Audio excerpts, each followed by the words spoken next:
Welcome to my channel, and I hope you enjoy it. Please like, share, and subscribe, and click the notification bell for new updates. Now let's get into the latest football news. Jules Koundé, second right, scored in Barcelona's 4-2 win at Espanyol on Sunday, midfield style to be defined. Quite a few euros will be saved from the wage bill with the departure of club captain Sergio Busquets, who announced this week that he will leave at the end of the season.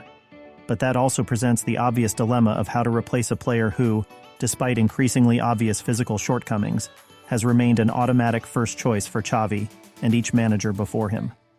Manchester City's out-of-contract captain Ilkay Gundogan has been widely tipped to join on a free transfer this summer, and his arrival alongside the excellent existing trio of Frenkie de Jong, Pedri and Gavi, and the additional options of Sergi Roberto and Frank Kessie, would leave the midfield well-stocked.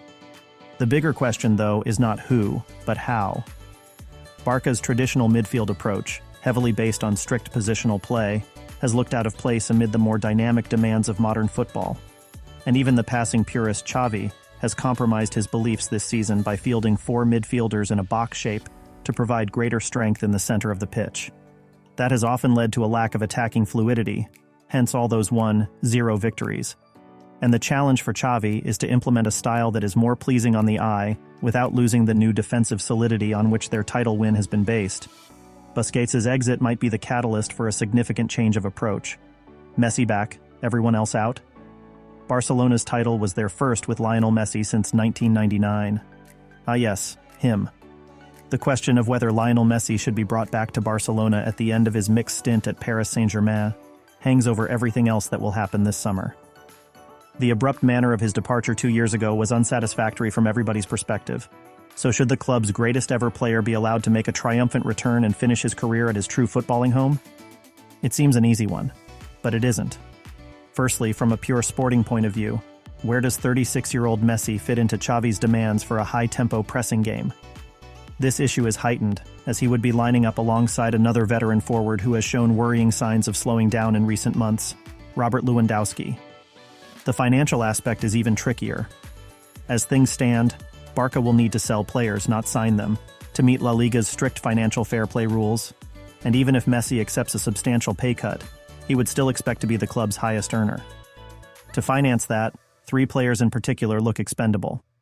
Ferran Torres has only made a modest impact since his arrival from Manchester City in January 2022. Ansu Fati has looked a shadow of his young self since returning from injury, and Rafinha has only been a regular starter when Ousmane Dembele, Xavi's first choice on the right wing, has been injured. So if tempting offers are received, should Barca offload 2 or 3 of them in order to sign Messi? A summer of twists and turns lies ahead. Behind-the-scenes uncertainty.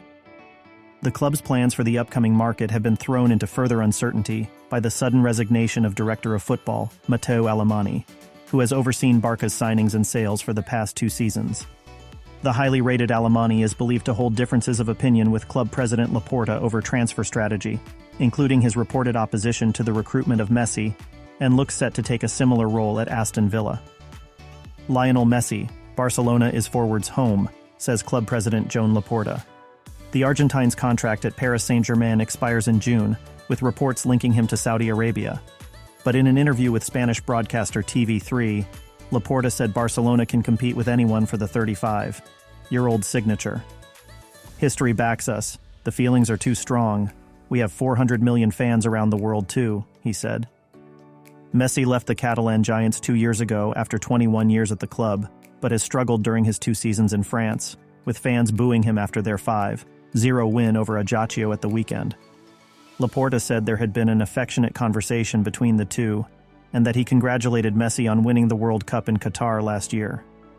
He is a Paris Saint-Germain player, and we have to wait until the end of the season until it is over, and then we can talk more calmly about this, Laporta added. With all due respect to Saudi Arabia, Barca is Barca, and it is home. The comments come after Barcelona won their first La Liga title in 4 years with a 4-2 win over Espanyol on Sunday.